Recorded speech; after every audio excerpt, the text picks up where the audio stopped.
Y'all didn't think we were going to miss this opportunity. Oh, this is great. I'm just going to free ball this tonight, guys. I have some topics, but they're more bullet points. But y'all know what we're going to talk about here.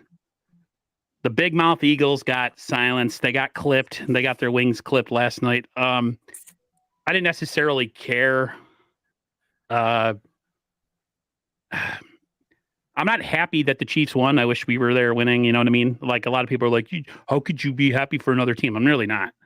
I'm just happy that the Eagles didn't win. That's all that mattered to me. So you guys can go take over and let your feelings be known how you feel about the Eagles.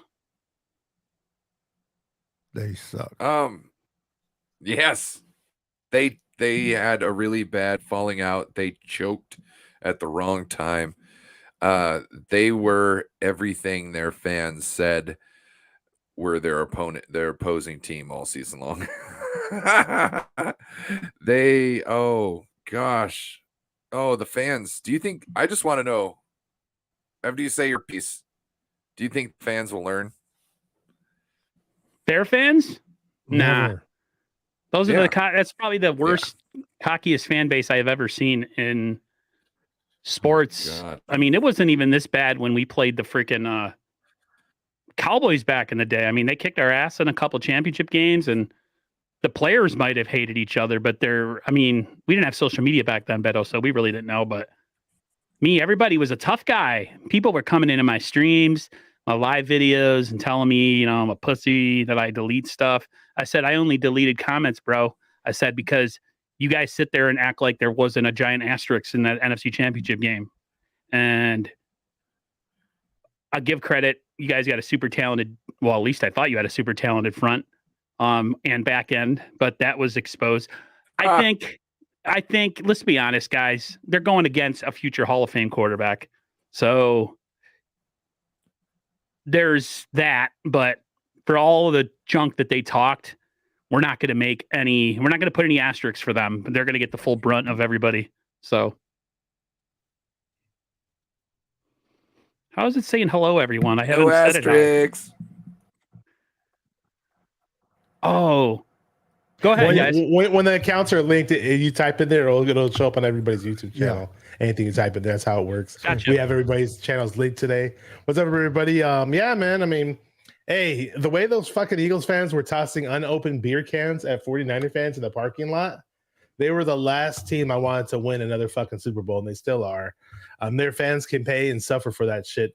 And they can suffer more and more and more and more is how I look at it. And don't get me wrong, there are some of the good Eagles fans out there. I've connected with some online. I'm not saying all Eagles fans are bad, but there was the majority of the fans I saw in the parking lots and the videos and the tailgates and being at the stadiums from 49er fans recording. Shout out to Bonte Hill and Joe Shasky from 95.7 The Game, The Morning Roast. They were there and they documented it. I mean, it was just an extremely hostile environment.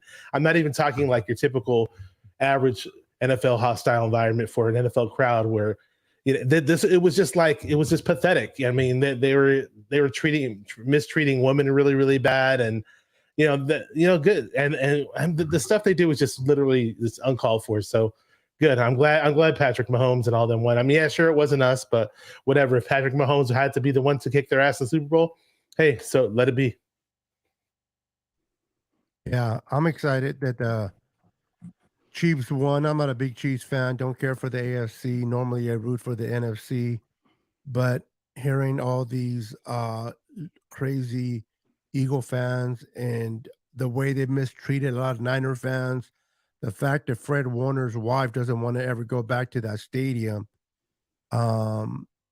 says enough about them fan base. And, I have nothing against the Eagle players. Freaking Jalen Hurts played his ass off. He had a great game. What's up, Corey? Had a great game. But kudos to Patrick Mahomes, man.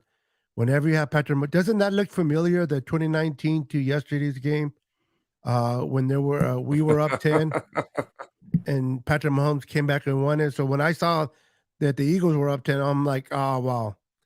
Here comes Patrick Mahomes doing Patrick Mahomes things. let me just say this. Somebody made a good point on Twitter today. I forgot what content creator was. He said the Niners no longer can try to make their team good enough to beat said team in the NFC or this. They have to build their team now as chief killers. Like they have to be that roster needs to be however you can do it, however defensive coordinators can scheme it. They're the class of the NFL now, and like all the Niners resources like it did in the 90s to beat the Cowboys. We got to figure out a way that no one else has figured out yet, which is, I mean, the Bucks beat Kansas City that one year, but their offensive line was atrocious. But like, that's kind of like the new litmus test. You have to build a team that has a possibility to compete with Kansas City. You pretty much have to score every single time you have the ball. That's the key. Like, I don't care how good your defense is. It's just Patrick Mahomes is on like a broken stick, hobbling around, and was still killing it. And I just think that their defensive coordinator, from a lot of people said got exposed. He didn't adjust to the movements that they were making, all that, extra movements, late movements that the wide receivers on the Chiefs are doing. And he's about to be the head coach of the Indianapolis Colts. So he's going to have that on his resume. So that's all I got to say. Go ahead. Yeah, guys. I'd like to say shout out to CJ Gray right here. He's got a comment here. It says Mahomes is the best to be in his prime. They are hard as hell to beat. Yes. And I would just want to touch on what you were saying. Yeah, to beat them, you have to score a touchdown every time you have the ball, and you need to sustain a nice long drive.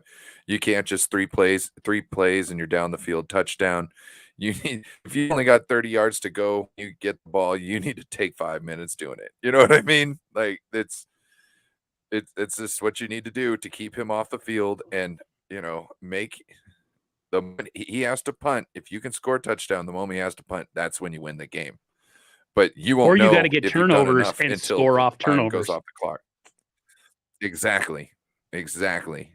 Get a turnover, score, and a 3-and-out, and you've got yourself a good lead. And now you just need to score every time, score a touchdown every time you touch the ball. Nick Sirianni played the Chiefs the way everybody has to play him. You have to be aggressive. You can't be, let's just run the ball and take time off the clock. No, you literally have to move the ball and score. So as much as I can't stand Nick Sirianni, I think he's complete chode. He did play that. He did play his card right in the game as far as Raj from RSF 49ers. What up, Raj? Yeah, Raj said he would join us for about 20, 30 minutes. I figured I'd just ask his opinion on the Eagles going down. Everybody was happy about that, Raj, right? Feels great, baby. It does feel great. For all that talk, for all that smack they talked on everybody's streams, on everybody's Twitter, on everybody's Facebook, and they lost. Yeah, they really were. They were talking a lot of nonsense, and Debo said it best last night. He goes, you guys were worrying about what we were tweeting. You should have focused on the game. Like, no disrespect to the Eagles in terms of the actual game, because that was a phenomenal Super Bowl. Both teams played out of their mind. Jalen Hurts played like a superstar, but he made the one mistake, obviously, that led to the loss, the fumble, and everybody's just so butthurt over the call at the end. But it takes away from the Chiefs literally came out and dog walked them the second half. Second half, the Eagles couldn't make any adjustments. They couldn't stop Patrick Mahomes. He was having, he just had all day to throw on him. The offensive line, they didn't allow any sacks to the big bad secondary, defense with 70 sacks. And Andy Reid called a masterful game, but it was nice because, again, like just seeing the 49ers lose to the Eagles that the way they did, like we all talked about, I'm sure, no Purdy and everything, and the way the Eagles fans kind of treated the Niner fans. I think Bash was talking about at the start of the show how Bonta and Shasky from 95.7 The Game, they had to deal with that stuff, getting stuff thrown at them. I've had friends that were at the game. They said people were throwing stuff at them. So it feels nice to see the Eagles lose. Yes, sir. I don't know how kind of self-control you guys have in an not just environment that, but like how that. they acted afterwards. Like like that was the game plan. Yeah. Can I be petty on this show? I don't know. Somebody sent me lyrics for a new version of the Fly Eagles Fly song. Oh I thought it yeah, was they did it hilarious. on the 95.7. Joe was, they sang yeah, it? I saw it. It's beautiful. No, well, let's put it Petty up. I can share the lyrics if you want. I can post it on the screen. I don't want to sing it. No. I'll post the lyrics on the screen. Give me a second, guys. Here we go. It's Share up the video. here. I don't have the video for it, but I have the You're lyrics though. not gonna sing it? I'm just coming off a cold. Cry, Eagles, cry. Gosh. Cry, Eagles, cry on the road to misery. Sigh, Eagles, sigh. Blow the big games 1, 2, 3. Miss them low, loft them high, and watch our Eagles die. Bye, Eagles, bye. Bridesmaids of the NFC, LOSERS, Eagles. Let's go, baby. You should have did that with Echo. Oh, I did practice that, guys. That was the first time I sang it, so and I am still kind of sick. Cry, Eagles, cry. I'm not. That was good. That was good. I'm gonna get so much shit if any Eagles fan gets a hold of that. Shasky and Bonta did it, and there was somebody, one of the Niners content creators, was like, "Is that really necessary, or why, or that's off-putting?" I'm like, "No, it's not off-putting. It's great.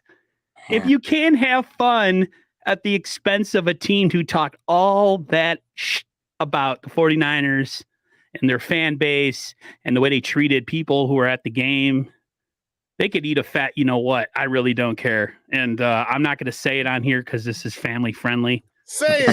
Except for when Bashar's in here, then it's not really family friendly. Yeah, you want me to drop my F-bombs? I can do it. We'll make time for that in a bit. Yeah. So Beto got that button. did anybody watching the game think that legitimately there was an injury to Patrick Mahomes? Because I kind of called it as a fakie during the playoffs, and it's really hard to tell. He leaned his head against the coach, bro. He looked pain. I think it really was hurt, but man, they must have shot him up with a crap load of Toradol, man, to be able to get through these last couple remember, they weeks. had 29 minutes, which is not the normal halftime. Halftime's what, 15 minutes, 14 minutes, 10 minutes. Just because of the Super Bowl halftime show, he had almost 30 minutes, so they had enough time to shoot him up and wrap up his ankle and whatever that'd take care of. Every time I hear you say shoot 'em up, I think of the old game we used to play. Did you guys play it too? Shoot 'em up, bust 'em up? Yeah. Or like you throw the ball up in the air and whoever catches it gets destroyed. Yeah, okay. I just wanted to make sure. So I don't know if you guys something else that we can't. Yeah, say we called now. it a little something else. Yeah, smear the, Yeah. Oh yeah, I was gonna say Mahomes looked sure did not look injured when he had that one big scramble at the end, right? Right. Yeah, he looked like the fastest I've ever seen him look. But adrenaline kicks ass though. When you're out there and you're wanting to win, I bet you today he's feeling it. That's the big. Did you guys see the person that you tweeted get hurt? Oh, go ahead. You get hurt, and it immediately it's painful, but once, like, when you're in that situation, it's like it goes out of your head. Even sometimes you could be hurt and you won't feel it until you look at it, and then all of a sudden it stings. You know what I mean? Like, there's many times I got cleated up the back of the calf, and you can't run, and you're not going to feel it.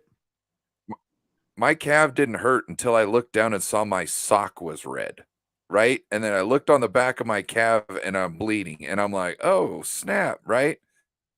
Which I even been in the game. The ref should have pulled me out because it's against the rules for someone to be just openly bleeding like that on the field. In fact, you can't have like my sock would have had to been taken off too.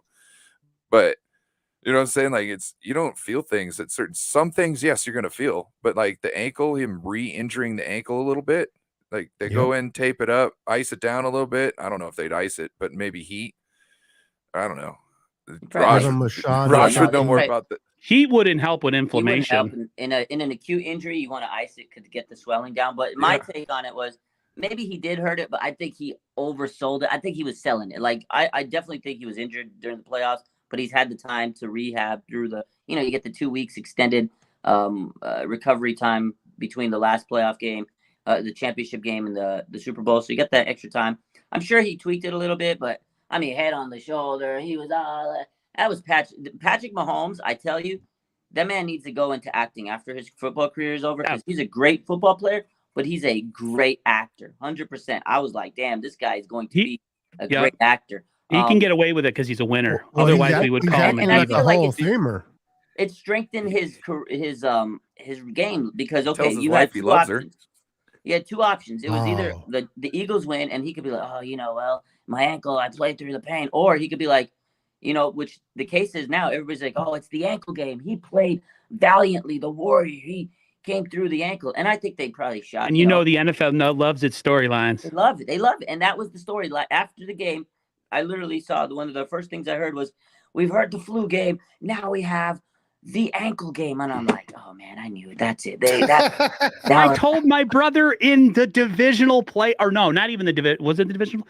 I told my brother, I says, I guarantee if the Chiefs win, and they said it. I was like, dude, NFL is all about storylines.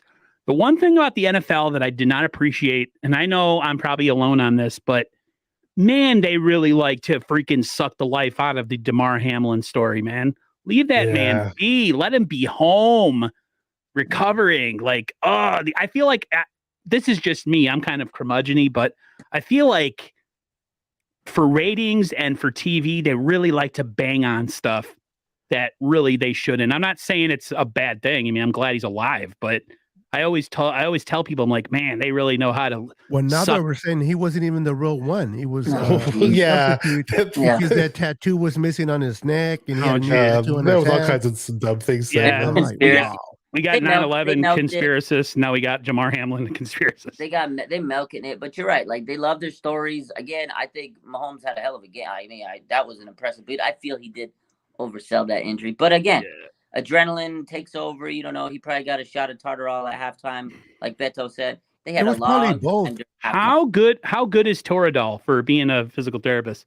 I mean, man, you won't. You can be in the Super Bowl and roll your ankle, and you won't feel it the second half. That's how good it is. I've never had. Okay. When I had 2 shoulder surgeries, they gave me Vicodin, but they gave me Vicodin with like acetaminophen in it. Yeah. So Vicodin won't put you to sleep though, man. That's what I'm on it right now. I couldn't. It did nothing for me because they had that acetaminophen attached to it. Like I wanted the full strength because they cut my shoulder open, and I felt great with like the numbing stuff from the surgery. As soon as that wore off, oh my god, that hurt so bad. Yeah. And like I'm taking this Vicodin with acetaminophen, and I'm like, this is shit. There's nothing to this. Like I don't know if they maybe thought I was like 175 pounds or something, but. Yeah, I didn't do anything. Hey, they probably give you a weak dosage. I think they give you they have to do that because they don't want to get anybody addicted. Real quick, actually not real quick. So, how much of this TV breaking thing that we're seeing is legit, and how much are people just doing it for? Because I was dumb enough, I put it up on one of my shorts. Yeah. Of that guy punching that. I didn't notice the TV was unmounted until people started. You could tell the way it falls off. It's unmounted. Not only that, there was a yellow tag. Just the way it seemed like they were acting. Like how I said Patrick Mahomes was a great actor. Those guys, on the other hand, were not good actors. It seemed so scripted. It seemed like they waited 20 minutes after the game. All right, guys, this is what we're gonna do. We're gonna go viral. Obviously, it goes viral, but I feel like a lot of those videos are just played up because they know they can get the views. You throw it on TikTok. Yep. Oh, and they get 1 million views. That's what it is to me. It's content, people creating content. Like, it's funny in the moment, but when you look back at it, it's just poor acting, fake stuff. Like, especially that one last night, the Eagles one. I mean, you could tell he was, like, pushing his friends around. If that happened in the moment, dude would have got socked in the mouth. Friends would have hit him. You respect your friends like that on video, and they're just, calm down. Yeah. Calm down. It's just a game. Yeah, I He's know. like, I had money on this. I forgot he was saying like he's acting like he lost money or something. Yeah. When you're not an actor and you're trying to oversell it, like Ross says, you look stupid trying to oversell it. Yeah. No training at all. You know, they try to overdo it, and that's what. Because when you really do it in your anger, it just flows. You can tell they planned it, bro, and everybody was, oh my god, calm down. And, my brother would have knocked my lights out. He would have punched me out. Yeah. And he never would tell. He would have just been like, Aaron, boom. My brother's had to hold me back in physical altercations before. He's had to squeeze me and push me up against the wall. Platform, what's up? What up, Jesse Naylor? Jesse Naylor in the house. What is up, man? Oh my God. It's like freaking Jesus coming in here. We also got Lawrence. Lawrence, what up, Lawrence? We got Platform 246. He offered to sing before. I love you. What was he gonna sing? I love you, Lawrence, but no, I don't want to hear you sing. What did he want to sing? Oh, he wanted to sing the Eagles song? I wanted to ask Raj real quick, anything going on in RSF 49er land? Anything? Are you diving headfirst into free agency, prospects, draft, free combine stuff? What do you got going on? Yeah, all of it. We're gonna do it all, like we always do. Free agency. We're gonna talk a little bit of that. We're gonna tackle the news like always. I do so I have my Monday show because I'm off work on Mondays now. Nice. I work Tuesday through Saturday. Sweet. Me and Larry Kruger, we do a show at 1:00 now. So we got our Monday show. Larry and Raj, we do that. I got some other stuff I'm trying to cook up. I'm trying to get some more interviews going with other people. So just gonna continue to do the same content, that I've been doing for the years. I wanted to go to the combine. I actually got media credentials for that, but I got work, so just wasn't able to. I mean, it's cool that I got the credentials. They emailed me, the NFL Communications, but I can't make it out there, so it's a bummer for that. But I mean, I'll still cover the draft and start looking at stuff like you I can't usually call do, in a but, favor. nah, man, If I'm still out of work during the draft, I might. Where's the draft this year? it's in I don't know where. I was just about to say Las Vegas, but it's not Las Vegas. No, last year was Vegas. Anybody in the chat probably know? make the draft every year in Vegas. I think I know that the Super Bowl is going to to be in Vegas, but Hold on, let me mute. Let me ask my Google speaker. Give me a second. I got my phone. I already know where it is, but go ahead. So why did you speak up? Yeah, I have to do it with this Google thing. It's in Kansas City this year. That's Kansas City. Wow. It's Kansas City. Yeah, I'll definitely not be going there. Hey, they got good barbecue. I know they got good barbecue, but I was thinking maybe like somewhere close, like maybe in Cleveland or something. I'd take a drive. I'd go down with my brother. I want to get on TV like freaking.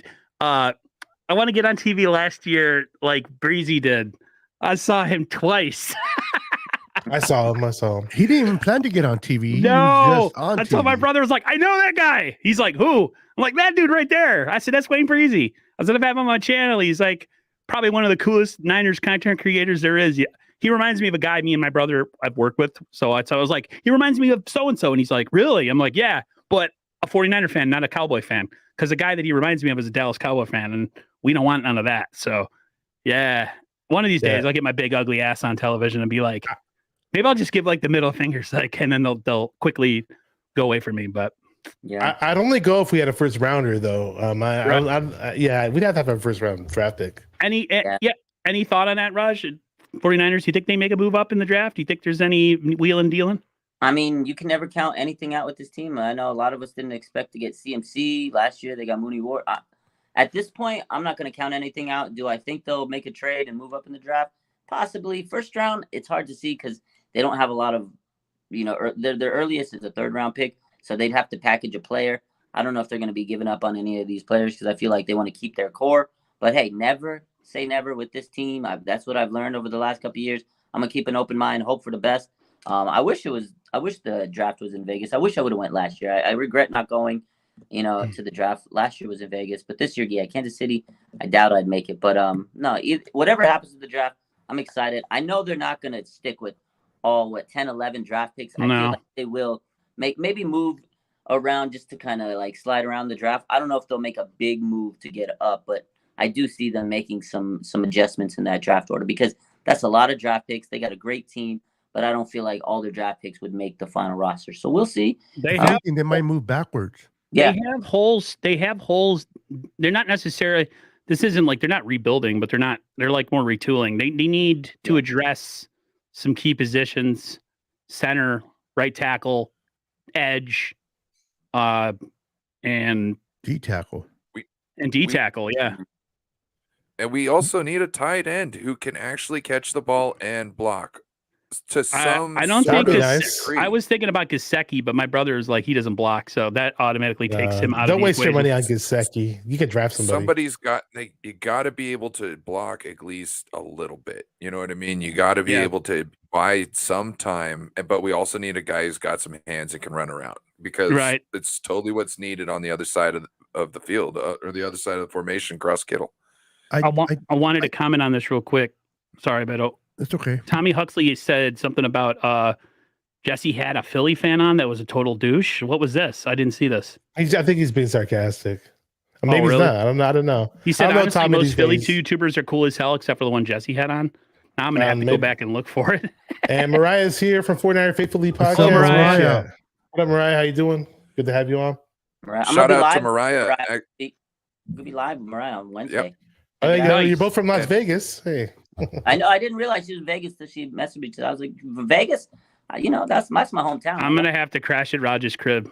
Yeah. I hope you got a big was- couch. Raj doesn't live in determined Vegas he wasn't anymore. asked. He far. grew up there. He grew up there. Yeah. Aruna is in the house. Mariah What's is up, actually joining Waruna? us, joining Maruna? Beto and I on What's up, Tuesdays. Maruna? What up, Maruna? That's the Maruna second half Pereira. of No Border Sports. Been a little under the weather lately, but he says he's feeling a little better this week. We might have a show with Wild this week. Nice. Stay tuned. Hey, question for Raj real quick. Did I saw a tweet today that said that the kind of thing for the Niners now is they have to kind of start to build the way that they're building this roster. Pretty much they have to do it as how to beat Kansas City. Like that's got to be the way that they're going to coach it up this year, the way that they draft it up, the way they sign people, that this has to be how like in 94, 95 season, the whole thing was to build a roster that could compete with the Dallas Cowboys in the NFC Championship game to get over the hump. I mean, it's less to do what's going on in the conference NFC. It seems like if we go against the Chiefs, if they're the team that's going to keep getting up there, the Niners got to find a way to build this thing to actually beat them, whatever that way is. Do you kind of agree with that assessment?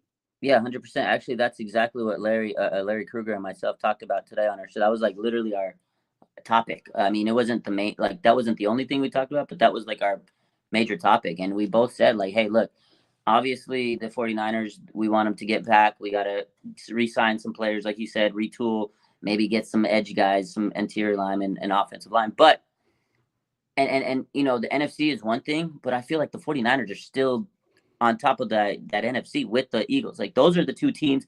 I don't see anybody else really competing with the 49ers in the NFC.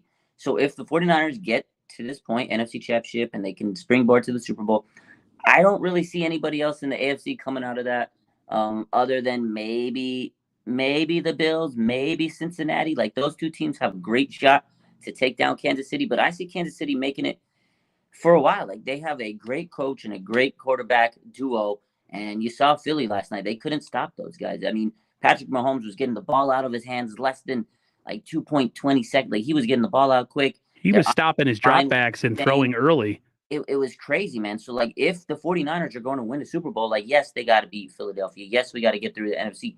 But the team to probably beat is Kansas City. And you know what? Teams are always going to look and try to beat the top dog. And, like, the 49ers are usually on the top. Teams try to copy them because I feel like the 49ers offense is similar to Kansas City in a way where they have, like, the pre-snap motion and, they do a lot of those window dressing. Like look at the 49ers. When we played the Chiefs, what did they do to us?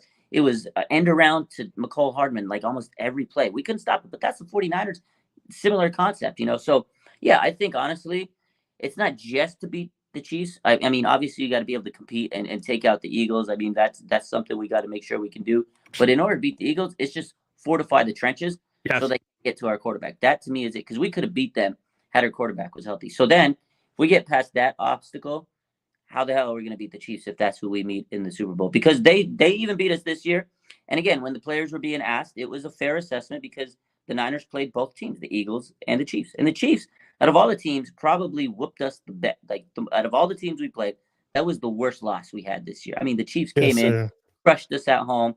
And it's like, damn, if we were to play them in the Super Bowl, if we had beat the Eagles, would we have beat them? Then that's the question. Like, I don't know. You know what I mean? But remember, when they beat us when we were, 7 players down and trying to figure out at the quarterback position. I'm not saying that we can beat the Chiefs, but I think if we would have beaten the Eagles, I think we would have had a good chance because we run the ball very well. That's one thing that the Eagles were not able to do against the Chiefs. But they were being really aggressive, Kansas City. That's the one thing the Niners lack, that killer instinct of, like, instead of coming into a game and running. But remember, our linebackers are way better than the Eagles linebackers. True. I agree with that. I think the Eagles have very average linebackers. I was gonna say a little bit off topic, but did you guys catch Lane Johnson moving before the snap? Constantly.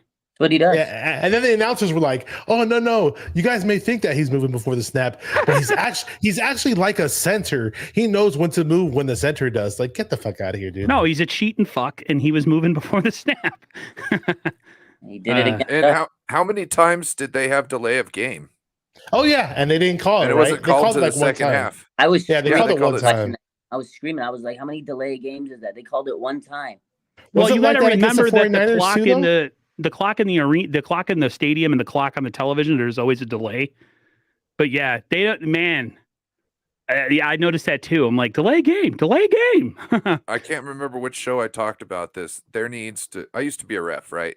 And there's certain things you got. You know what I mean? You got your whistle, you got your flag, you got your bag. You know what I mean? Your little thing around your finger so you can remember which down it is.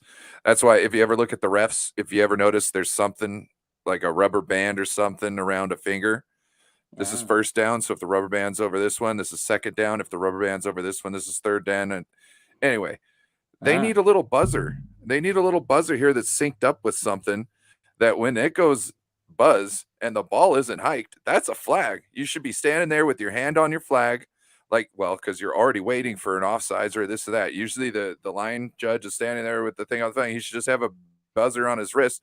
And when that thing buzzes and the ball isn't moved, whoop, that's a false start. That's a delay of game. Let's go. Yeah, that's Really a good call. That's interesting. I didn't know you were a ref. That's pretty cool. Probably the biggest freaking kick-ass looking 1 ref I've year. ever seen in my I'd life. love to see Ryan ref. I want to see Yeah, this. if I committed a I'd penalty when Ryan was the ref, what's that? referee. That again? Watch him on WWE referee. Yeah, he'll Bro, start body so slamming let the me- wrestlers. Can I tell you one story? Oh, this Please. is horrible. So this was probably my second reffing game. And the referees, they'll stand underneath the goalpost. And one of the referees got in or out, and the other one's got over or under. Okay. I forgot which one I was supposed to be. And I was the in or out. And so we get done and I look at him and I go, is it good?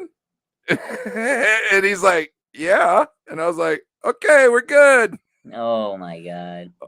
It's so horrible. I mean, it's so tough to be a ref. I mean, it's really is. That's why I wish they wouldn't be so stubborn and want to keep all the calls on the field and let the booth handle some of the calls.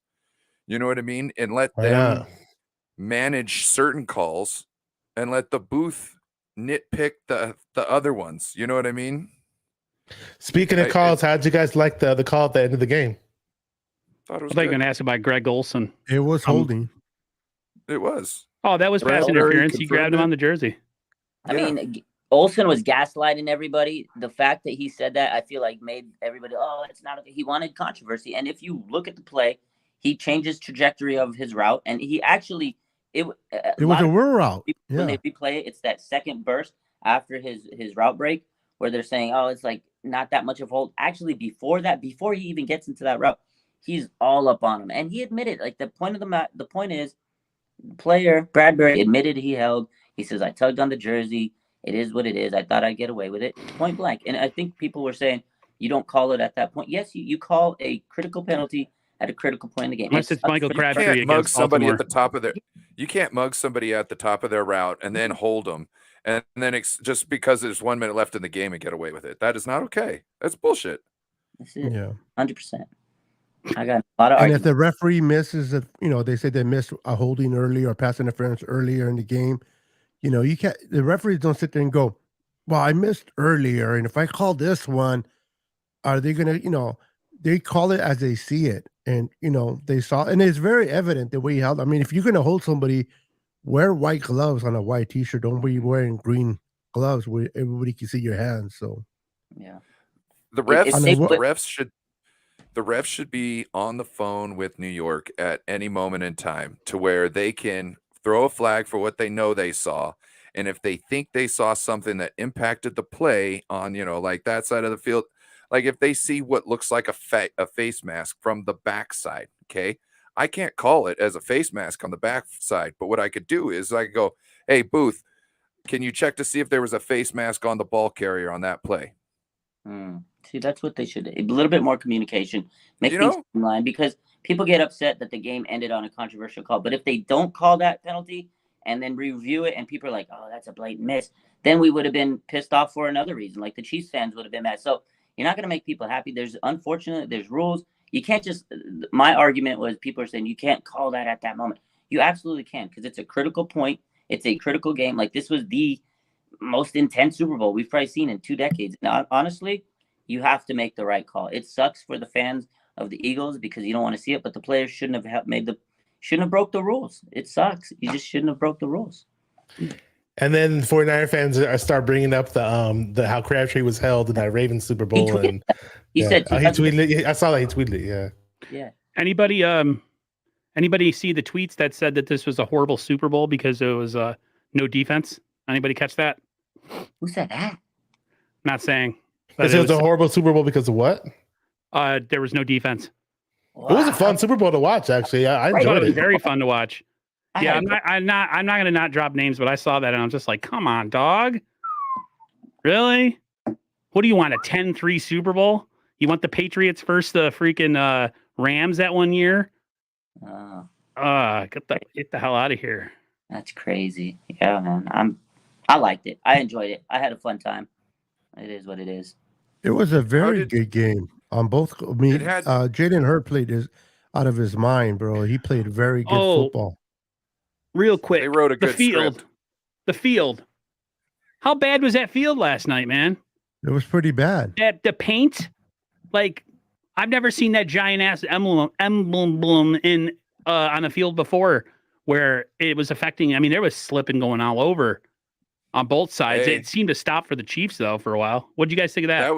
That was 2 years in the making and $800,000 down, bro. How could you not get your money's worth, bro?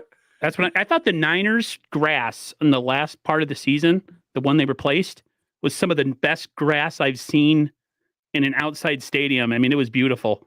I'm like, if you should have played on freaking Santa Clara's field if that was the case. But yeah, I thought that for a Super Bowl, that was unacceptable. I think if you're going to have that kind of stage, and that's the kind of turnout that you get as far as with the grass, whoever was responsible for that needs a pink slip. I thought that was pretty horrible, but oh well, it wasn't my team. It doesn't really matter to me.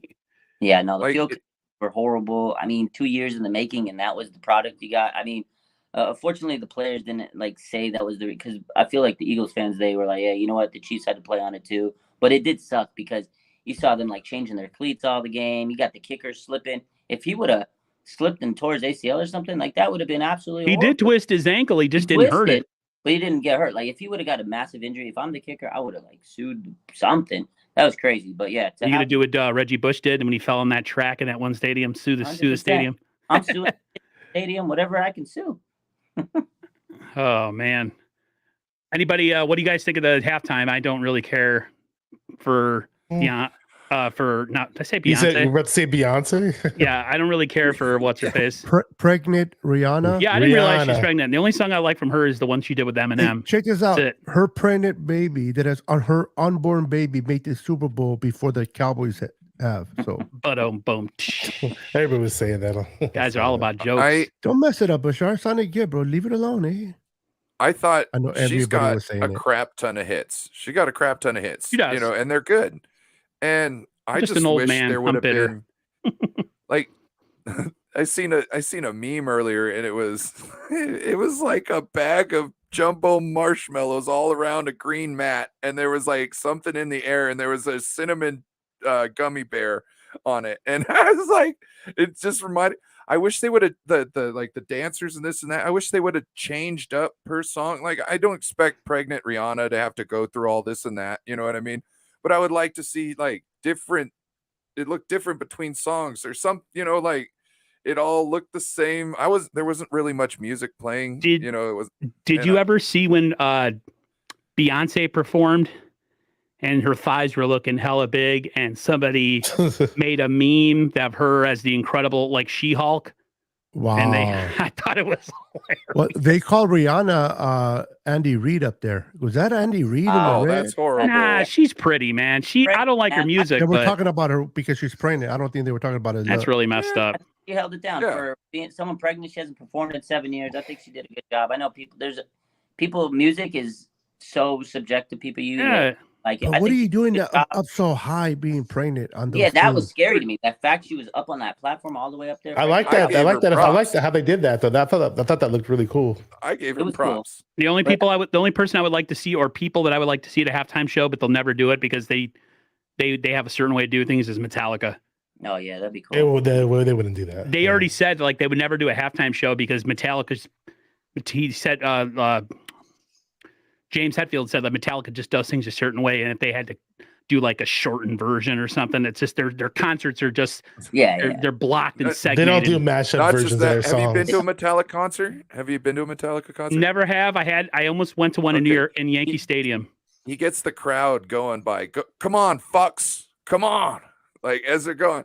I saw them in the EMP concert up here in Washington. It was Metallica, Snoop Dogg, Dr. Dre, Eminem, Exhibit, Kid Rock, Red Hot Chili Peppers, and Filter. That's a lineup. Santa Clara era saw Metallica at Candlestick. I saw Metallica and Korn like way in the back in the 2000s. It was a dope concert. But yeah, Metallica's like very specific. Like they ain't gonna they're not gonna do a mashup. They were dope. But yeah, they're like, okay, this is our concert. Especially if they do something with Dave Mustaine, they'd probably kick his ass off the stage. Yeah, 100%. Because get ass out of here. Some of their songs are like 10-minute songs. You know, you got they got to hit that guitar solo. Right. Games, man. Call of Cthulhu. It's an instrumental, right?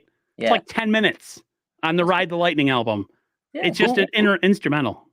Who was your guys' favorite all-time halftime show? Mine was Prince. I like the fact that Prince didn't play just his own music. Prince was trying to just jam and party. Michael Jackson. I thought Michael Jackson. Okay. That was good. I don't know. There's so many good ones. I feel like last year's was one of the top ones more recently. Last year's you had really good too. All the throwback hip hop artists. That was a really good one. I mean, I don't know. There's so many. Prince was good. Michael Jackson was good. Controversial. Janet Jackson, man, you can't top. Oh, Tittygate. Yeah. I don't get how I missed that live when it happened. I was watching it. I saw it live too, and I'm like, did I just see a boob? I missed that part when it happened live for whatever reason. See, now this is why I know why I love Wolf. I was hoping it was going to happen last night. Niner Gang Wolfcast. What up, dog? How you doing? That's my guy right there. What's up, bro? Well, they have a 10-second delay now on the Super Bowl just for stuff like that happened. He says, "What's up, everybody? Everybody." Make sure you say that right. Everybody. That's why you got to show one titty. And then you got to show the other one like 12 seconds later. So it gets them all combobulated. They go, they're worried about blocking out the one. You get the second one through. I'm telling you. They're like, yo, we got it. Oh, no. Oh, no. There's the other one. There was no Beavis and Butthead commercials this year. I was very disappointed. I thought the commercials were completely disappointing in general. Yeah, I agree. Yeah, the only one that was any good was the one with John. They sang the song from Grease. What's his face? I hated that commercial. I actually liked it. He looks really good for his age, man. Think about it. Why am I saying John Stamos? John Travolta. Listen, for the fact that what's her name? T-Mobile commercial. What's her name passed away, and Ozzy was good. The Rockstar one, yeah. Oh, dude, I love your profile picture of Joe Montana with the 40 fucking Niners t-shirt. Yeah, that's cool. Back when Joe was Joe. Back before he became a sellout for product placement. Hey, can I bring this up? I was surprised they were doing a lot of this. Now, I don't know what's prompting this to happen. Is Trey Lance getting whispers from Shanahan that there's going to be a competition? Is Trey Lance getting whispers from his agent to say such things? But I mean, when Trey Lance is on these interviews and he's saying that he wants there to be a competition, then other 49er players are kind of hinting there might be a competition. Like, is there something that we don't know? I mean, obviously it's going to be I mean, if you look at it, because right now we're not 100% sure on Brock Purdy, right, where he's going to be with the surgery. We expect it to be the 6 months, but if he comes in, I mean, you would even Trey says, he goes, I just want to have the ability to compete. I don't want this job handed to me. I think we all expect the competition because, again, you have this guy, Trey Lance, who was given, he was the number 3 pick in the draft. They traded up. We all expected him to be the starter, and then unfortunately he went down. Brock Purdy comes in, and he shocked the world. What we were talking about before the Super Bowl was if Brock wins, is he their starter now? If he's the starter, but he got hurt.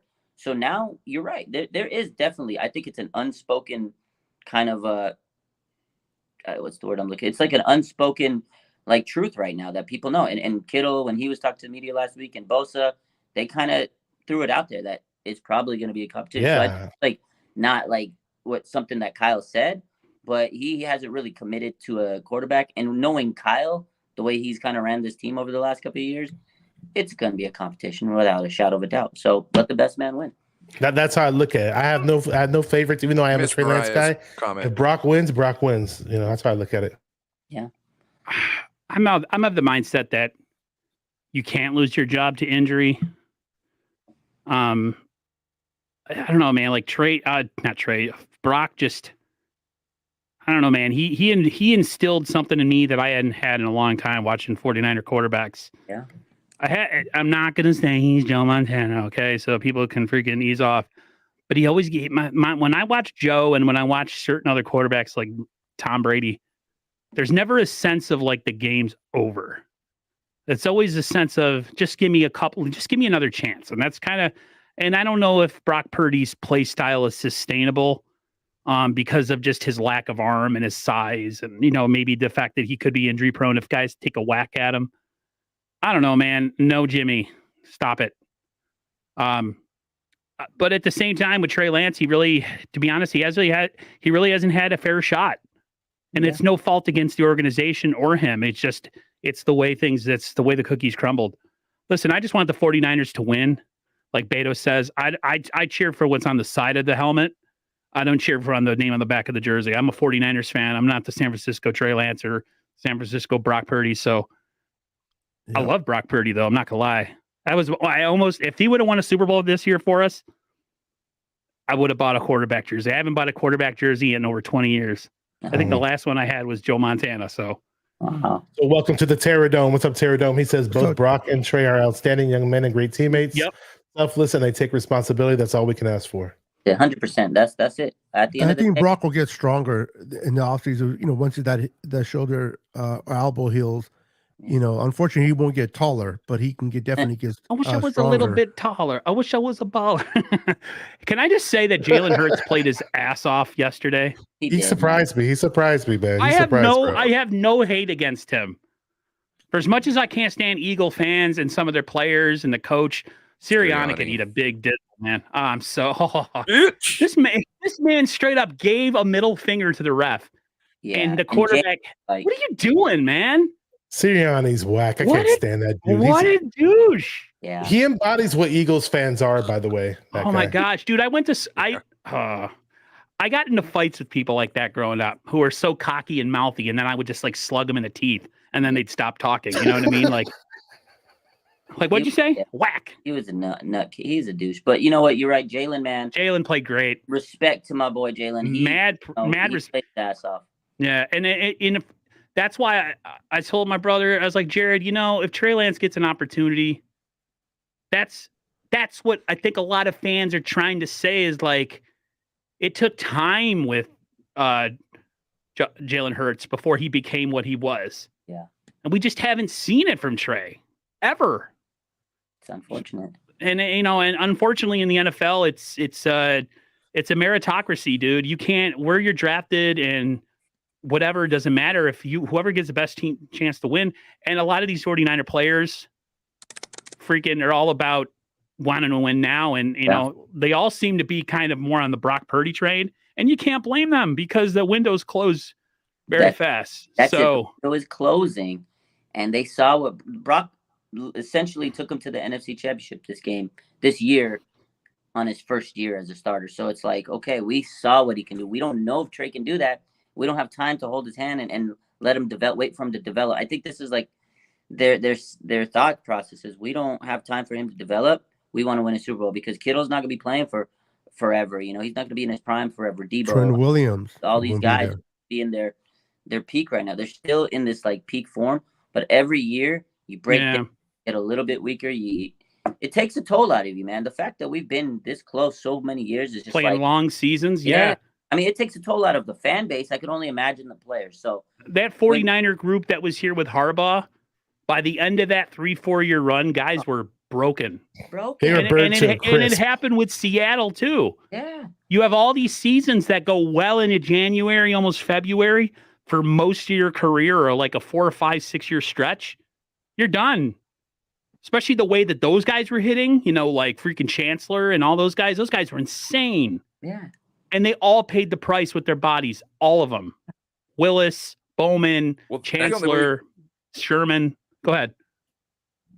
That's the only way you get deep into playoffs is by playing at that high intensity. I know. And that, you know, savage, you know what I mean? And it's almost like a force multiplier. The more success you have, the sooner you should be out of the league. You know, like the 49ers of the 80s proved, and into the 90s, they had a really long window because they always had a steady option at quarterback. And they had a coach and a front office that were in unison when it came to drafting and getting rid of people 2 years early instead of 2 years late.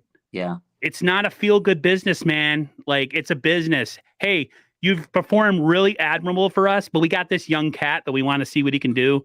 So we're going to trade you. And like a lot of people were pissed at Walsh up until right before he died in 2007. Like there was some players that had some serious issues with him. Like, hey, you got rid of me. I didn't get a chance to win. I forgot. Might have been Dwight Clark who he told a couple years before he retired that like, yeah, you're on your way out. He told Steve Young that Montana was going to retire because of his back and whatever. And Steve Young had to wait how many years before he got the starting job? So Roddy Lott way too early. He had a really good season the year after. Yeah. It's tough, man, but you're right. It's a business. It's a cold world. Sometimes you make decisions that pan out. Sometimes look at the Patriots. Look at how freaking Belichick runs it. Yeah, it's crazy, man. He uses your best years and then he ships you off. Bye. See ya. Yeah. It's a cold-blooded world, man. And you know, sometimes you make good decisions, sometimes you make bad decisions. Like the Niners have made some really good decisions over the years, but they've made some horrible decisions. Deion Sanders, not even trying to get Deion back, trading away Defoe. Like we could sit here and bring up all the bad decisions. But again, there's a whole handful of good decisions they've made over the years. You know, they have 5 Super Bowls to think of it, but here we are still chasing that 6th one. It's like, what the hell do they got to do? So that window is, like you said, it's going to close. Keep the got to figure the quarterback situation out, because if they don't figure it out, this window we have with these group of guys is going to leave us just like it did with the Harbaugh era, and we're going to be sitting going like, man, I wish these guys could have got a ring. I always say that when I see Staley and Willis but like I wish those guys Frank Gore, like I wish they would have, and I don't want to say that about this group of guys, but we're getting close to sitting here just saying, man, I wish these guys could have got a ring. So I don't know, man. I don't know what to tell you. A lot of people, I was listening to Larry or was it Grant? They're starting to think that the Eagles window might be already closing just because they got to pay their quarterback, and like they have a lot of aging veterans that are they're on their way out, like Brandon Graham, Fletcher Cox, Levin. Yeah, Larry. That one guy that Larry talked about, that one slot corner, Gardner Johnson, I think. Yep. I would not be against bringing a guy like that, and that dude can hit. Wow. Yeah, he's great. He's versatile. Dude. He put the bricks twice. He hit that one guy in the hole. He hit whatever that receiver's name is, or the running back. Then he hit him again. Knocked the wind out of him. Yeah. Holy shit! Woo! Yeah. He was meeting Jesus for a second. He was like, Chauncey Gardner is a dog. He came out of college as a dog, and I liked him. I remember doing like scouting stuff on Wasn't he originally on the Giants? He was actually on the Jaguars, and then he went to the Saints, but he was a cap casualty. They couldn't afford him, so then he goes to the Eagles, and now he's probably going to be a cap casualty for the Eagles. So we'll see. He's a free agent. The guy is an absolute dog. He could play slot. He could play outside. He could play everywhere on safety on the safety department. Like, this guy can be shifted everywhere. He's got coverage skills. He can hit you in the mouth. He can play the run. He's a dog, man. He's good. I don't know how. Oh, we got a super chat here. I apologize. Pterodome, he says, they say a playoff game is so physical it counts as 2 games. Given that over 2 or 3 postseason runs and extra, yeah, that's why the Niners got to capitalize, man. I feel like they're so close. I felt like this year, honestly, guys, was our year, and just random happened. Fuck, man. It just happened. Oh, look at Beto's freaking. Oh, look Why at that. is he Nick Sirianni? Because he's crying. He's crying. Oh, he did that just in case they lost, that people could feel sorry for him. Yeah. I still don't feel sorry for him. He became a meme. I love it. At the end of the day, last thing I'll say before I head out, but you're right, because they play deep into the season. It's a grind, like the Pterodome said. It's a grind, and those playoff games are like 2 extra games because, like you said, when you play at that high level, that's the only way you can get to playing deep. But imagine playing even harder in the playoffs, so it magnifies everything. And then they got to go train literally a month after just getting off of the season. It's a grind, man, because they get back to training in March now. March, April, because they got to be ready for OTAs and stuff. OTAs. It's a grind. They get maybe 3 weeks off, maybe, if they're lucky. It's crazy, man. When you make that kind of money, dog, that's unfortunately the risk. Hey, I don't feel sorry for that. I don't pity the fool. I wish I had that money, but so do I. I wouldn't be doing this. No, I'm just saying. I was saying I wouldn't be doing this YouTube thing. I definitely don't make the money on YouTube. I guess you said you're going to get out of here. I just wanted to ask you real quick about McCrary Ball, Marcelino McCrary Ball being signed to a 1-year deal. We had talked about this in other streams. You've been a part of those streams, Raj. Looks like it could come to fruition. I don't know if it's a given or anything, but like that, to me, that's a sign that Azeez Al-Shaair isn't coming back. The fact that they signed him. That to me, when I saw that today, and I spoke about this on your stream, I was with Larry last week. I said I could see them bringing back McCrary Ball. Azeez goes to Houston. He becomes D'Amico's Fred Warner. And this, to me, just confirms it. And we talked about it a little bit because this guy was a baller in the offseason. Undrafted guy. He played with a chip on his shoulder. He's going to be cheap because, he's an undrafted guy. He's going to go prove himself on a 1-year deal. You don't have to bring back Azeez. You could probably get rid of Flanagan Fowles. And this guy can be that next linebacker that they develop, because they develop linebackers like nobody's business, the 49ers. And one of the cool things that Larry told me today on his on the show is he talked to McCrary last year, and he goes, why did you come to the Niners? Like, you could have went to all these. We had Fred Warner, Dre Greenlaw, Azeez Al-Shaair, Flanagan Fowles, who's not horrible. You have all these linebackers. You're just going to sit there and not get an opportunity. He goes, they're dogs, and I see myself as a dog, and I want to compete and show this team that I have that mentality to be as good as these guys. I was like, damn, man. So his mentality is, I want to be as good as the guys that I'm on, and I'm going to work just as hard to prove it. So he probably proved that to the coaching staff, like, yo, this guy is it. And they brought him back. So I like his mentality. And again, he's an undrafted guy, and I feel like this team knows how to develop those linebackers. I'm excited about this guy. I think he is going to become the next Azeez guy. So he looks a little small. You think he needs to put on a little weight? Chris Borland was a little small. That boy can hit you like no other. That's true. Business, man. That's true. That's true. You're right. Hey, all being a little small, hit. Good. He can What are you fly. saying? You know what I'm saying? Yeah, he's he quick. In small spots, and he can fly. So I'm okay with that. Yeah, he can fly, man. He can fly. Yeah, but we'll see. I definitely think if I had to put a percentage on it, I think Azeez Al-Shaair is like 95% gone. So. Hey, Bashar, your background is. Oh, I was going to say your background is green. You're in booger country right now. Okay, you're good. I fix it. All right. Hey, Laura Cat likes Beto's doggy. Laura Cat, you look like the Twitch streamer Bloody Faster. I just got to say, I don't know, you know who that is, but you look very familiar. Just want to say. All right, Raj, if you got to get out of here, I will let you go. All righty. Yeah, I'll see you guys around. Yeah, man. I'll keep in contact with you. As you know, anytime there's a slot, I'm going to bother you until you give in. Yeah, no doubt. I appreciate you guys. Continue the hard work, and let's hope we have a good off season, man. Let's hope we have a good off season. That's the line that we got to go with. I think we'll be fine. We're gonna be all right. We're gonna We win. just got to get rid of Jimmy. No, I'm just kidding. Well, he's already off the roster technically, so we'll see what happens. Let's just hope that everything we want happens goes well. I just want to win a Super Bowl. I don't care.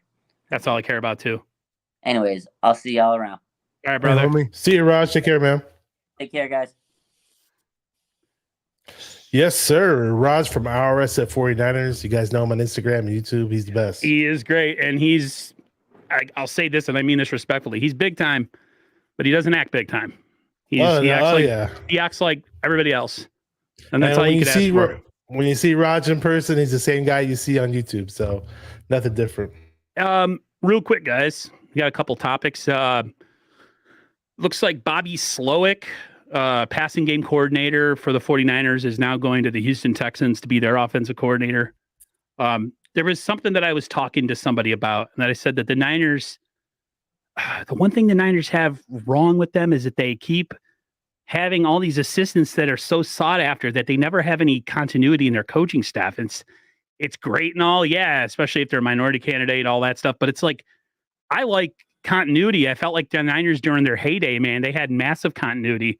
Now we're in this era of like every time something works, somebody wants to pick at it immediately. So, any thoughts on any of that or of Slowick? Do you think the Niners miss a beat? I don't think we do. We let other people walk in the past, and things are pretty much the same. So that's fine. He can leave. So that's just a credit of Kyle Shanahan and the way he develops coaches as well as players. I mean, having three minority coaches going as head coaches, and when you become a head coach, you're always going to take someone within your co-worker because you're familiar with them, and as you start to be a head coach, you want someone you're familiar with. So he was our passing coach, so maybe he takes Jimmy with him over there and uses him over there.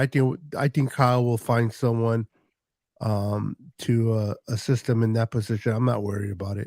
Every year we lose coaches and we always seem to get better. Clay Kubiak, because there's another Kubiak brother that's being employed. I forgot where he's going, but Clay Kubiak that we signed him as an assistant quarterback coach. He could move into that role. That's what I was listening to Locked On 49ers, Crocker and Peacock. Those guys are great. Very informative. So, he was a passing game coordinator, right? In Yeah. Kyle Shanahan system. Okay, Yes. So what is he bringing to the table? Not much. Exactly. Like, what is he going to tell Kyle show. Shanahan about? Well, no, but what is he going to tell Kyle Shanahan about the Shanahan offense? You see what I'm saying? Like, Kyle's probably sitting down going, this is how we do things. This is what we do. You know what I mean? If you don't want to do here's the door. I think with Kyle as the head coach, I think you can almost put anybody offensively minded in that position other than an offensive line coach, you know what I mean? Or running backs, or quarterback coach. Anybody. Yeah, you could put a quarterback coach in there. You could put a tight ends coach probably in there, a wide receiver coach. Anybody like that could probably get in there and do that job. So that's why, it depends unless he was, coming up with drills and if he was close with the players. That's really the only thing that really makes me have any kind of a worries. But then at this point, I think they all know it's business. So they're not going to be like, oh, I can't go out and play my hardest because Bobby left. You know what I mean? These players are here because of Kyle. These players love Kyle because he's a cool dude and he's hip. Yeah. He's down with the sickness, as they would. He's just a good guy. So he's down with Niners sickness. He's down with Niners sickness. I want to say something really quick. Go ahead. Terradome said something. Down with the sickness. Terradome made a reference. He said Skankorello instead of Rich Skankorello. I like that. Oh, he sucked. Oh, he was terrible. And some people thought he was hella good when we were bringing him back. Like, oh, Jimmy G's going to do really, really good this year. You know what? I actually jumped on the Skankorello train like a dumbass. So I'll take a shot. I was the anti-Skankorello. I looked at his track record. It was like, bro, what the fuck is this guy doing here? Like, yeah, he's got no business being here, especially in the situation we're at, where everything else was on point, and we weren't getting performance out of our quarterback. They were, You know they what would I'm get, saying? they never got any better. And he's hiring his buddies. Kyle's hiring his buddies. Like, oh yeah, you could figure this out. No, we need somebody who can talk to an actual quarterback, get in their fucking head, and explain to them what they need to do because they've been in the same situation. And it's funny. What's his name? Greasy never had any coaching experience. And yet he's probably the best quarterback coach we've had in a long time because he played the position. And he's not too far removed from it. I mean, he is, but he's not. You know what I mean? It's within the last and a lot of people were hating on the Greasy hire too, remember?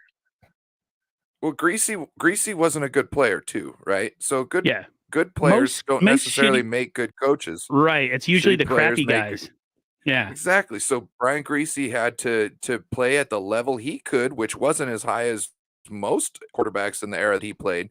He had to be really on his P's and Q's. You know what I mean? He had to be really efficient at what he was doing and use all his brain matter and all his physical talent. And I could see how, look back, I could see how he changed things. Look at the drills he was running. That's all I like. Once I saw the drills he was running, I was like, okay, this is cool. Dude, throw a big check at this guy. He can help any quarterback comes into this league. You know what I'm saying? And sharpen any skills that a quarterback in this league has. Like just because the drills he was doing, because they made sense. You guys, something I brought into this stream last Friday with Wolf and with Beto is that, last year we had the big signing of Javarius Ward, right? So a lot of people who cover the Niners and know the Niners, they might do a couple extensions, but they're not going to have a buttload of cap space. Do you guys agree that we need to have another signing like that, at least one big free agent signing, either offensive line, maybe right tackle, or interior defensive line like a Payne from Washington, something like that, and then, build around it with maybe less expensive or draft picks? Getting Payne would be amazing. That would easily help us bounce back to what we were back when we had Buckner. And then right now, I think, at least in recent years, it seems like Payne's a bit better than Buckner. So yeah, I totally welcome that. Now, the salary, how are we going to fit him under the cap? That's a whole nother story. Do I see it happening? Do I think it's going to happen? No, but I'll definitely take it. That's for sure. Yeah, I can see Payne getting. Oh, my bad. Go ahead. Either of you guys, it doesn't matter. I can see Payne becoming a Niner. He's publicly said he wants to be a Niner. I don't think he'll take a discount, but I think the Niners will make the proper adjustments, extend contracts to try to make some room. But I think they can only afford to bring one top free agent, either a couple of small guys or one top free agent. But I think they're going to look hard at that D tackle. They need to stop the run. I think they came to conclusion that Javon Kinlaw is not going to be the guy, and they need someone they can, be in their first, second, and third downs and depend on Javon. So I expect if they do sign a free agent, it will be in the D tackle department, in my opinion. Yeah, that or edge, but I don't know what big edge is out there, except for that one guy I think who plays for the Colts. Too expensive edges, though. Yeah, the Niners. Listen, they're not not that they got exposed against the Eagles or the Cowboys, but you see that like the Niners, where they were kind of in 2019, their defensive line has taken a couple steps back. It really is the Bosa show, and Bosa needs help, man. It can't be just Bosa because Bosa tires out. Go ahead, Ryan. If you get Daron Payne, he can rush from the outside. I mean, there's lots of film. Some of his highlights, if you look, it's him stunting, and he does a great job hitting that edge. You know what I mean? So I could see him doing it straight off the edge. In fact, if we kept some of our meteor guys in the center on first down, on our bigger guys. I got you. You know what I mean? Like, yeah. I couldn't think of anybody's name at that time. So if you keep them in the inside and put him and Bosa on the outside, that's a great run stop a defense right there. You know what I mean? And if you decide to pass, well, good luck, because you got two guys on the edge there that are just strong and powerful and can push somebody out of the way. So no, I just think it's too rich. It's too rich for the 49ers blood. Look what they did last season as far as the Travarius Ward. That was their splash pick. And he played well. A lot of no, he did play well. And they 97%. But why of the did time. they pick him? Why did they pick him? Because his pass defense the previous was year good, they had, but he tackles. The guy He does tackles. And remember, Emmanuel Moses is going to cost a pretty penny too to bring him back if we do bring him back. I don't think he's going to cost them that much, So- to be honest, Beto, because he was hurt.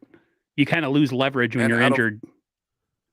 And out of all the corners last year, Travarius Ward wasn't like the top one. I don't remember a lot of people talking about him. And then all of a sudden the 49ers signed him. And it was like, oh, wow, this is who we got. So I don't think it's Daron Payne. It's somebody else who is the Travarius Ward of the defensive tackles. So you're maybe not gonna somebody pay a top step dollar for below. him? Right. No, Right. I agree. Maybe Who's someone a step. consistent. Yes, and doesn't get hurt. Step below He's and young. consistent. Yep. Right. I can roll with that. The thing too is, there's talk that, there's been talk, and it's different people, different creators, different media guys. They're talking about, will they move Burford outside? Will they keep him in right tackle? Is McKivitz the guy that they've been grooming? When I listen to people talk to McKivitz as if he's like the second coming of like Harris Barton or something, like, why is that so funny to you? That's hilarious, dude. I just think it's hilarious. Like, I think why does this team have to be so lazy with replacing Stop being McGlinchey? cheap. Like we're gonna go for his backup. Well, if his backup wasn't good enough to start in front of him, why are we going that route? I'm Right, sorry. you might as well just sign McGlinchey. I don't understand that. Like, that's why. I mean, you got to understand too that these guys. I don't know if any of these people have any inside knowledge to the team, because there is people that do. So sometimes you have to listen to them when they talk, like the Mayokas and the Barrows and stuff. But McKivitz, I think that's who you want protecting your quarterback on the right if they side. go Go with ahead, Beto. McKivitz, I think it's because they have to settle for him. For the fact is that Mike McGlinchey won't be back, not because they don't want him back. He'll just be too expensive. The Who would Bears wanna are going to pay give for him a him, lot of though? money to get him. Yeah, he'll get freaking Justin Fields killed. Good job. Can we bring Harris Barton out of retirement? Can we bring Bubba Paris? I bet you he could still block better than Mike McGlinchey. Yeah, so Harris, that's They like, don't get a free agent. If they don't get a free agent tackle, that means that they are confident that they have somebody in the room. But I suspect that they Better will not be get Jalen Moore. somebody in the third round. You know, We what I gotta mean? draft A some other tackle in the third guys. round. Yeah, we gotta draft somebody. please not And- Jalen Moore. He's hot feces, man. He sucks. And back to the D tackles, because you were saying that like we may not spend big money on a guy like Payne, a sleeper guy. I was actually talking to not Nick for Nothing But Niners, who's the other Tony from Nothing But Niners. Had a talk with him the other day. Shout out to him, really good guy, by the way. He was telling me that, and I've heard of this guy kind of, but he was really high on this guy from the Carolina Panthers, because people are hinting that we may pick up a free agent from the Carolina Panthers with the connection we have with our new DC. And there's a guy, Matt Ioannidis. I've heard that. He's a D tackle. Tony kept saying that he was getting Justin Smith vibes whenever he watched him, that he could be like a Justin Smith type guy and on our D line. So I love Justin Smith vibes. I did so too. we'll see if we bring in a guy like him. We'll see. And plus, he has familiarity because he played with the Panthers and our DC Wilkes. So we'll see.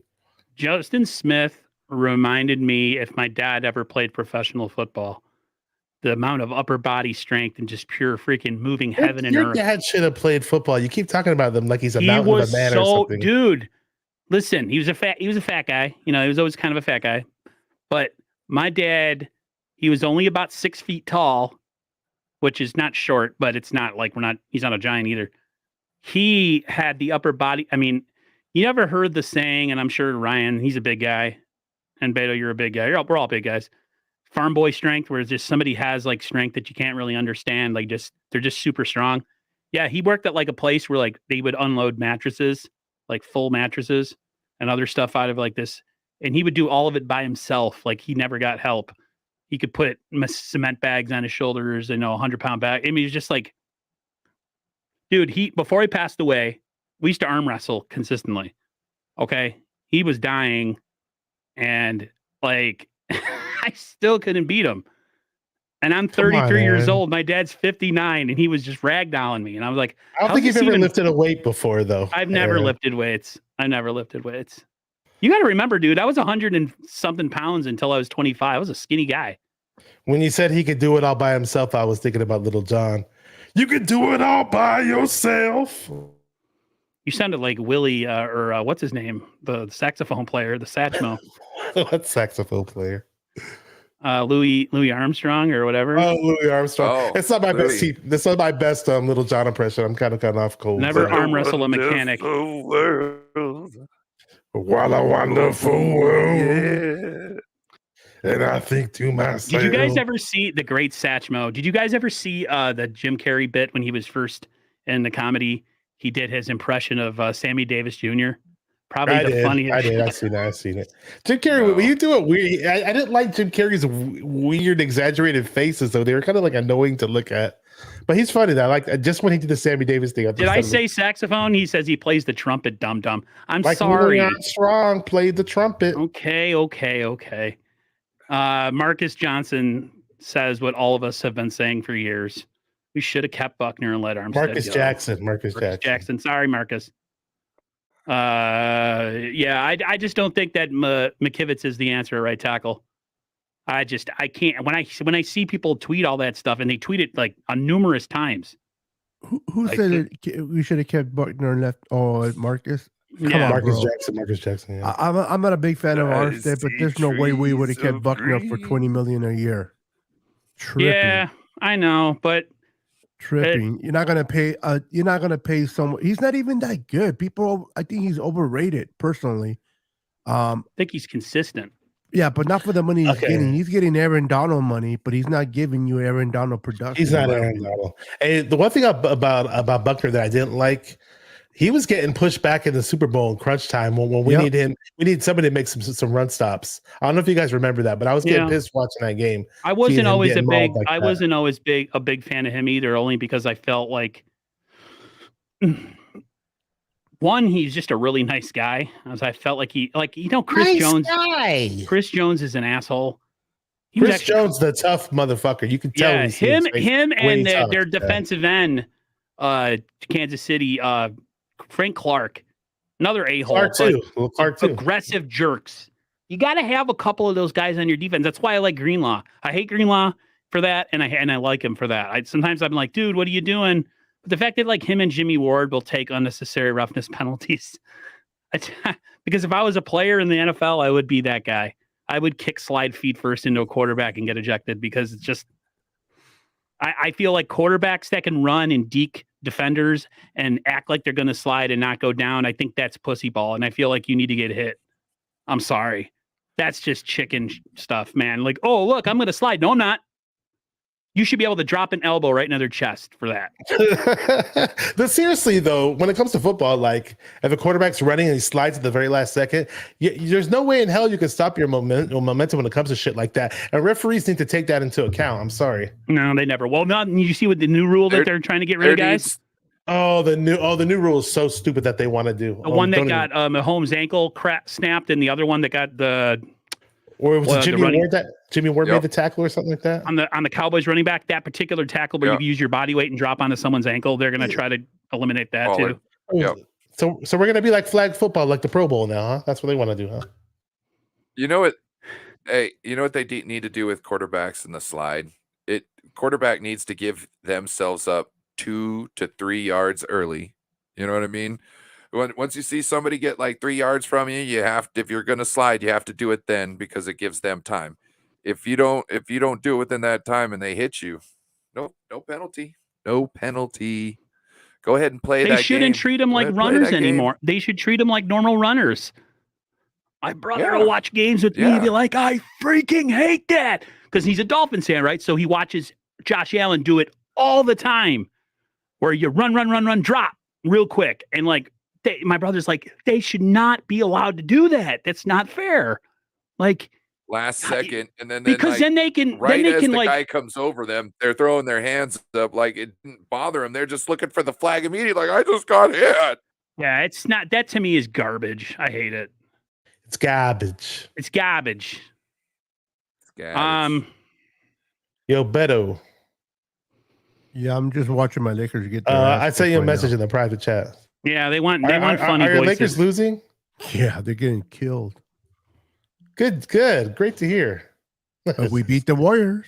I know you guys did. That's their championship, man. Anything else you guys want to talk about, or should we else? wrap this puppy up? There's some other stuff that we missed, didn't we? There's got to be some other. I mean, free stuff that we agency didn't starts touch on. what, March 14th? 30 days. Yeah. If anybody has a question in the chat, feel free to drop it. By the way, Yeah, drop a question in the chat. My one thing that I'm looking forward to knowing is when do the Niners have to make the decision on the 5th-year option for Javon Kinlaw. Javon Kinlaw.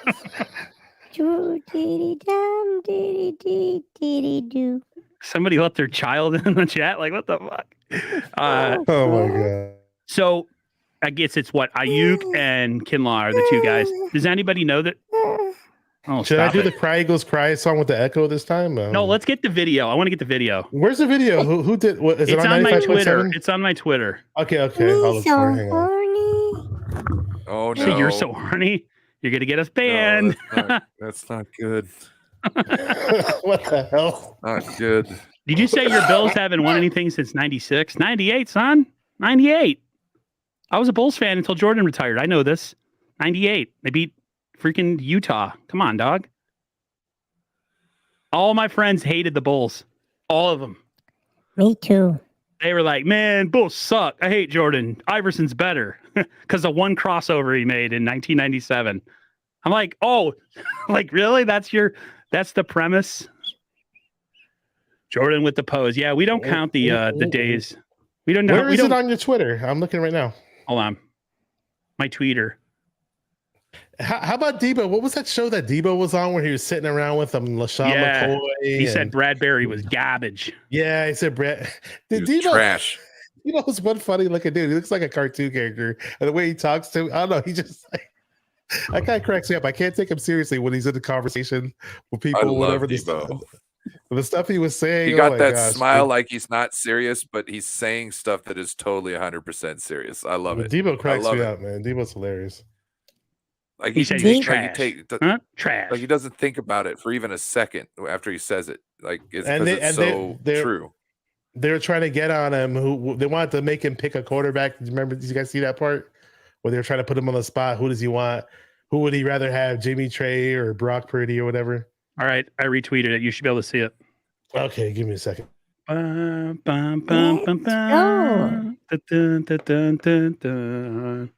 hey, but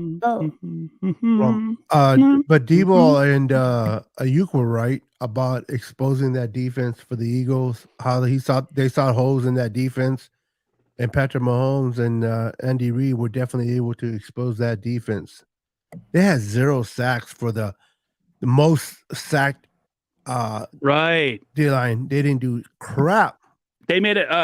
Grant Cohn made a good point against the 49ers defense and against 49ers defense and the Eagles defense. I think there was 1 sack against Trey Lance in total.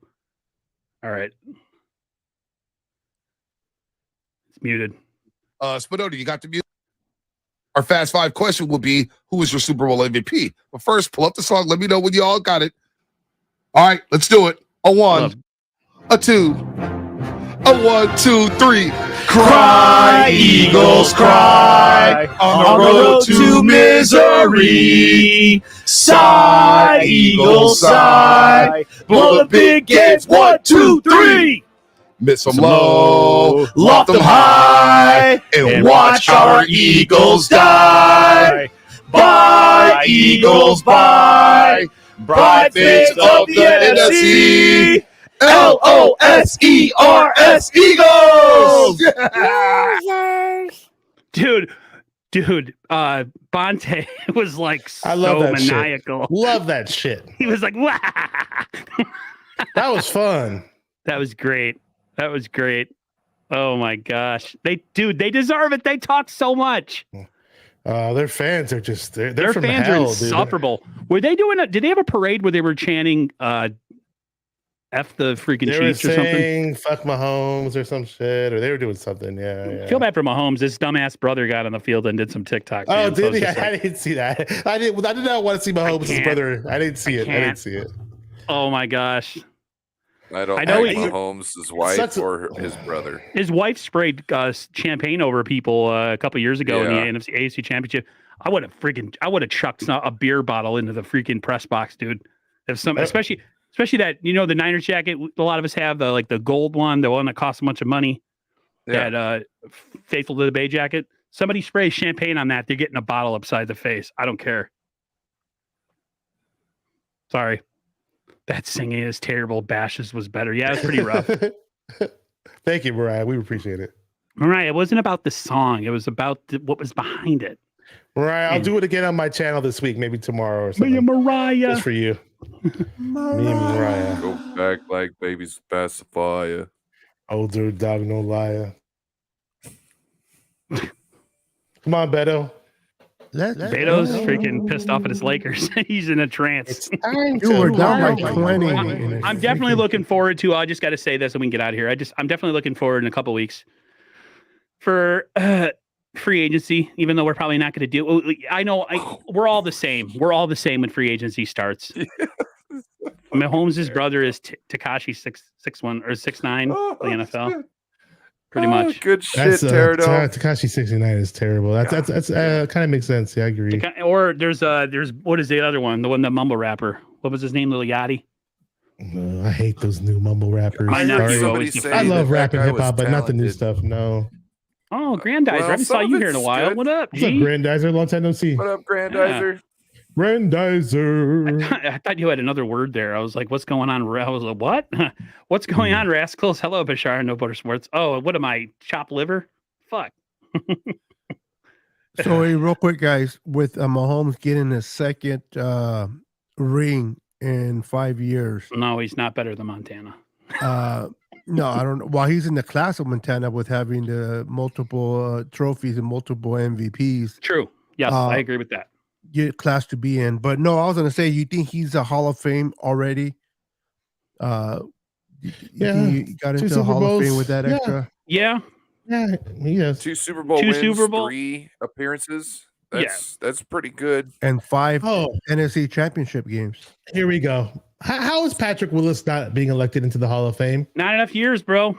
I'm It's sorry. the years. But they fucking put Andrew Luck on the ticket for next year. Like, That come I on, don't see. man. I don't agree with that either. Zach Thomas deserved to go into the Hall of Fame. I'm sorry, he did. Zach Thomas, yeah. No doubt. Oh, man. Patrick Willis better be in that Like shit. I'm sorry. I was talking He before, will that in about that 2 or 3 mid years. that mid 90s defense of the Dolphins was amazing. And they had Jay Fiedler as quarterback. They had Jay the 1990s Jimmy Garoppolo. They had everything was legit except for the quarterback. If they would have had anybody else at quarterback, top notch. But There you go, Grant. There you go, Aaron. Look. it's all right. It's all right, Grandizer. I'm just messing with you, dude.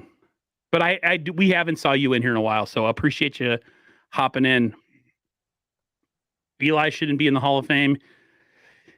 It's so weird because he does have 2 Super Bowl victories, but he had a pretty dookie career. If you look at his stats, it's like, But I don't. is the win-loss record on the years that they didn't go to the Super Bowl? I've been good. A long time. Almost 4 years on YouTube this summer, dog. Appreciate it. Can't believe I've been on YouTube almost 4 years. Holy crap. Crazy.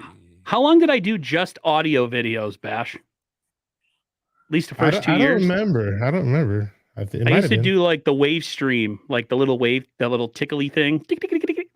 And it was like, all of a sudden someone's like, when are you going to get your ugly face on stream? And I'm like, that's the reason I don't want to come on stream. I'm ugly. They're like, man, nobody cares. We're all dudes. And I'm like, you know what? You're right. Fuck it. And so I came on. Yeah. Like, it's just a bunch of dudes talking. ain't like any chicks come into my streams anyways, and if they do, they're usually like married or I don't know. I'm not gonna go. I was about to say something really mean, but I'm not going to. I had a feeling you're gonna say something really bad. Yeah. Hey. I'm a bitter single guy. But all right, guys, we're gonna get out of here. Everybody in the chat, have a great night. Appreciate the super. Appreciate long timers like Grandizer coming through. Appreciate all the regulars.